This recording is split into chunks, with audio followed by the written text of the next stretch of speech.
చాలా చిన్న పని. గొర్రెలను కాచుకుంటూ ఉన్నాడు. ఓ రోజు ఆ పర్వతం పైకి వెళ్ళి గొర్రెలు కాచుకుంటున్నాడు. మోషే మోషే, దేవుని స్వరం, ఇశ్రాయేలీయులను వారి బానిసత్వం నుండి విడిపించటానికి నిన్ను నేను నాయకునిగా ఏర్పరచుకున్నాను. ఎంత గొప్ప దేవుడండి, ఎంత అద్భుతమైన వాడండి. అయ్యో దేవా, నేను నత్తోడిని, మాట్లాడడం నాకు చేత కాదు. మనిషికి మాటలు నేర్పించింది ఎవరు? మనిషికి నాలుకిచ్చి పలుకులు నేర్పించింది ఎవరు? నేనే కదా, నేనే పంపిస్తున్నా. నేను నత్తోడిని ప్రభువా, మాట్లాడడం నాకు చేత కాదు ప్రభువా. నాకు కావలసింది మహాజ్ఞానులు కాదు, వాక్చాతుర్యం ఉన్నవారు కాదు. నాకు కావలసింది నేను పిలిస్తే పలికేవాళ్ళు. మోషే రా. సాధారణమైనటువంటి వ్యక్తి అండి, కానీ దేవుడు అతన్ని ఏర్పరచుకొని ఇశ్రాయేలీయులను వారి బానిసత్వం నుంచి విడిపించడానికి ఒక నాయకుడిని చేశాడండి. ఎవరిని దేవుడు హెచ్చిస్తాడు? ఈరోజు మనలో ఏ ఒక్కరూ అనుకోవడానికి వీల్లేదు, దేవుడు నన్ను వాడుకోవడానికి నా దగ్గర ఎటువంటి స్తోమత లేదండి, దేవుడు నన్ను దీవించడానికి, హెచ్చించడానికి, గణపరచడానికి నేను ఏ పాటి వాడినండి అని నువ్వు అంటున్నావంటే నువ్వే కావాలి. ఎవరు కావాలి? నేను ఏ పాటి వాడిని అనేవాళ్లే కావాలి. చూద్దాం రండి. 1 సమూయేలు 18వ అధ్యాయం 18వ వచనము. అందుకు దావీదు, రాజు నాకు అల్లుడు నగుటకు ఏమిటి? నేనెంతటి వాడను, నా స్థితి అయినను, ఇశ్రాయేలులలో నా తండ్రి కుటుంబం అయినను ఏ పాటిది? నేనే పాటి వాడిని, నేనే పాటి వాడిని. దావీదు అంటున్నాడు, నేను ఏ పాటి వాడిని. అది దేన్ని తెలియజేస్తుందో తెలుసా?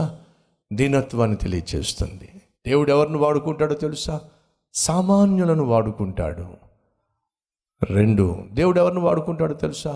సాత్వికము కలిగిన వారిని వాడుకుంటాడు. సాత్వికము అంటే తగ్గింపు తత్వము.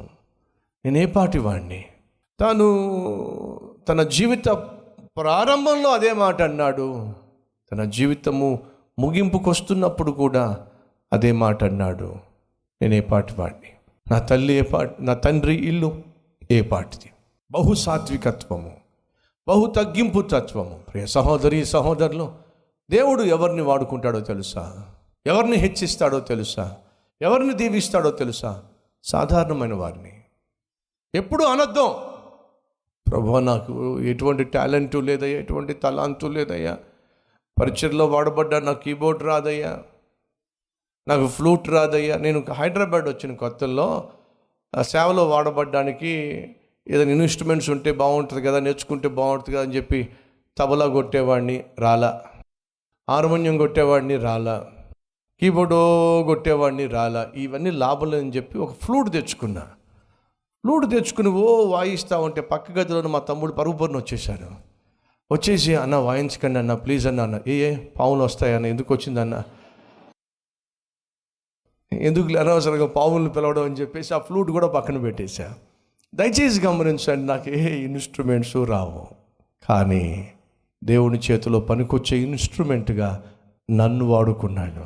ప్రియ సహోదరి సహోదరులు, సతీష్ కుమార్ అంత తెలివి తక్కువడు, సతీష్ కుమార్ అంత అమాయకుడు, సతీష్ కుమార్ అంత మాట్లాడడం చేతగాని వాడు బహుశా వేరే వాళ్ళు ఉండరేమో. చిన్నప్పుడు నేను మాట్లాడుతూ ఉంటే మా నాన్నకు కూడా అర్థమయ్యేది కాదు. బహు నత్తివాడిని నేను. మీరందరూ నిమిషానికి 30 మాటలు మాట్లాడితే నేను 70 మాటలు మాట్లాడేవాడిని. ఒకవేళ మీకు అర్థం కావాలంటే మీరు సెల్ ఫోన్ రికార్డ్ చేసుకుని ఒక్కొక్క పదం ఏమన్నాడినా మళ్ళీ రివైండ్ చేసుకుని కొట్టుకుని చూసుకోవాలి. నన్ను కన్నటువంటి నా తండ్రికే నేను మాట్లాడితే అర్థమయ్యేది కాదు.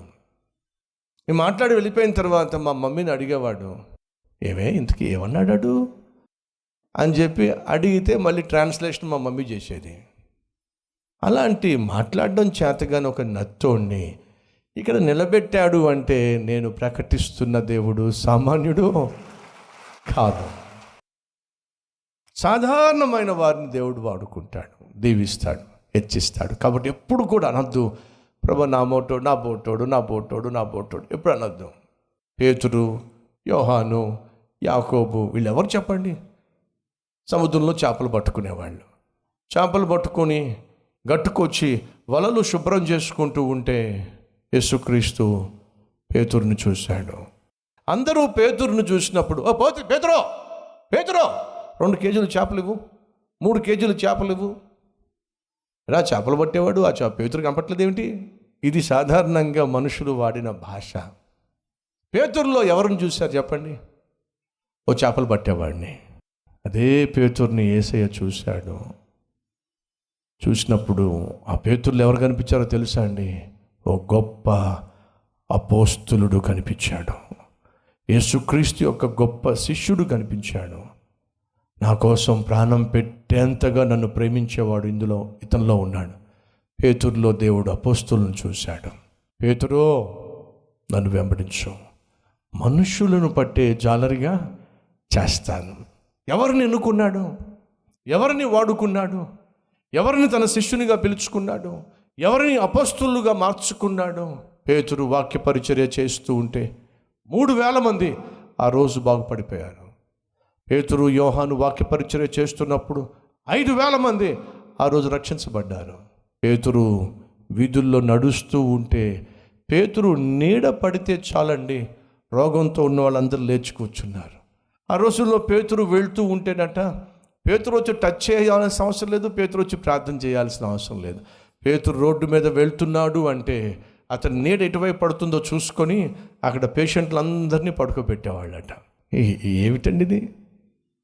చేపలు పట్టేవాడు, ఓ సాధారణమైన వాడు. దేవుడు ఏం చేశాడో తెలుసా? నీడ పడితే చాలు బాగు చేసేసాడండి. నేను ప్రకటిస్తున్న దేవుడికి కావాల్సింది యువర్ ఎబిలిటీ కాదు, మరి యువర్ అవైలబిలిటీ.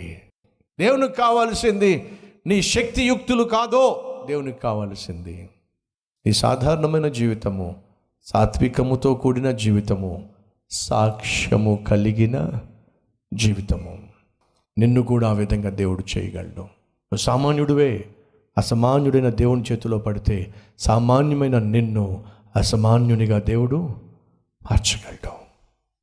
అట్టి కృప దేవుడు మనందరికీ అనుగ్రహించునుగాక.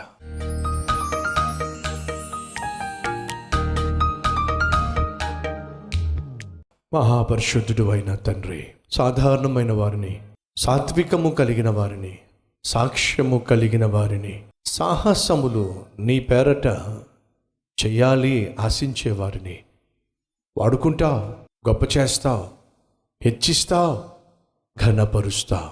అసామాన్యమైన దేవుణ్ణి కలిగిన మేము ఎంతకాలం సాధారణమైన వ్యక్తులుగా మిగిలిపోతావు నాయన. దావీదు గొల్లవాడిగా మిగల్లా దేశానికి రాజు అయ్యాడు. పేతురు చేపలు పట్టేవాడిగా మిగిలిపోలా అసామాన్యమైన సేవకుడిగా తయారయ్యాడు. వీళ్ళందరూ కూడా సాధారణమైన వాళ్ళే, సాత్వికము కలవాళ్ళు, సాక్ష్యము కలవాళ్ళు, సాహస కార్యములు చేసే స్థాయికి చేరిన వాళ్ళు. నాయన అట్టి కృప మాకు దయచేయండి అయ్యా. యేసు నామం పేరట వేడుకుంటున్నాం తండ్రి, ఆమేన్.